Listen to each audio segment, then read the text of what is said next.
a Rocky Top teacher. I wanted to start out with saying thank you so much for being so motivating and encouraging to me based on your responses from last week's Post-it Note Challenge video. I cannot tell you how much it meant to me to hop on Instagram and Facebook and see all of the positive comments that you guys left me about the challenge. Not only that, but it's so warmed my heart when actually one of the Instagrammers left me a photo of all of the sticky notes and Post-it notes that they had left their coworkers. So thank you so much for encouraging me and motivating me. It meant the world to me. So to keep with the motivation theme going on for this week, we're going to take and talk about taking negative moments and turning them into positives. And what has been really weighing on me recently is that I'm a pretty busy person. I'm involved in a lot of things and I wear a lot of different hats and I love it. I wouldn't change it for the world. I don't want to do anything different. But sometimes I have to make sure that the negatives that happen don't stay negatives, that I somehow turn them into positives to keep myself going and to keep challenging myself to always do what's best for my students regardless of the challenges that I may face as an educator. So what I'd like for you to do this week, it's a challenge that I'm going to do as well as hopefully you. I want you to create a list of positives and negatives. Basically, you're going to start out by making negatives that happen in the workplace. One of mine that's on my list is assessments and testing because we are testing again this week, and testing is great. I'm a huge advocate for testing.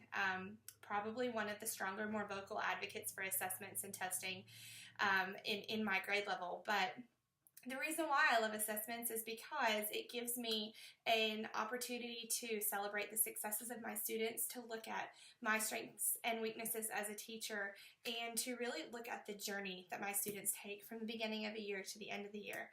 But with that said, I didn't think of testing as a positive until I really made myself look at it as that way. For most, testing is a negative. We test all the time.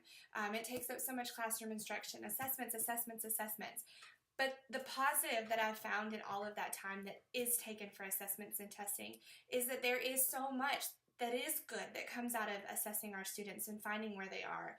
It is the journey that students take from the beginning of the year to the end of the year, or from the beginning of a lesson to the end of the lesson. And celebrating those victories and challenging students and getting to know your students better based on the data that we can achieve from testing is the positive moment that I pulled from assessments. Another thing that you're going to find on my list, if you were to look at it, is parent communication. Collaboration, working together is such a huge goal of mine. And so one of the things that I find that can be a negative is that disconnect and that miscommunication that happens between teachers and students, along with teachers and parents and students.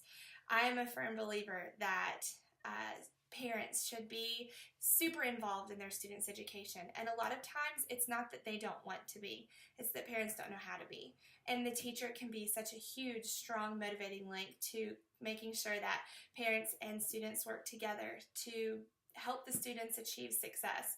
So maybe you have a parent that you haven't heard from, or maybe there's a parent that's not writing in their child's planner, that's not returning notes, or that's not helping students with homework. I would challenge you to pick up the phone and make a phone call.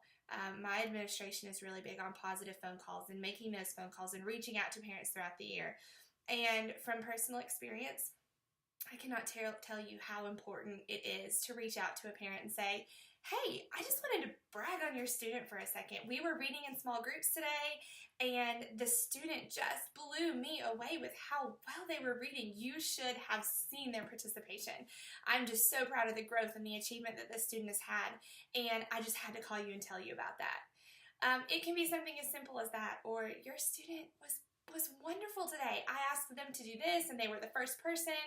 I mean, it could be anything. Any success that you could pull from a student and during the middle of the day or throughout the day is going to be really your missing link to reaching out to that parent and sharing something positive with them.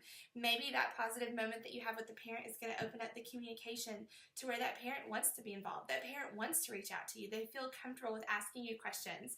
So promise it's worth it. I challenge you this week to make a list of negatives, but you have to make sure that you find positives out of those negatives. I don't want you to leave them as negatives. And if you don't care to, you can share them in the comments box. This was a negative, this is how I'm going to make it positive, or this is a negative and this is the positive that I've found within it. Leave me some of those examples in the comments box so that we can maybe share them with our watchers for next week. All right, remember that you are awesome, you are amazing, you are a powerful figure in the lives of your students, in the lives of those around you, such as your coworkers and your community. So remember to be strong, remember to be awesome, remember to smile, because you're going to have an awesome week. You're going to have a fabulous time with your students, and you are out there changing lives and making a difference. Have a great week.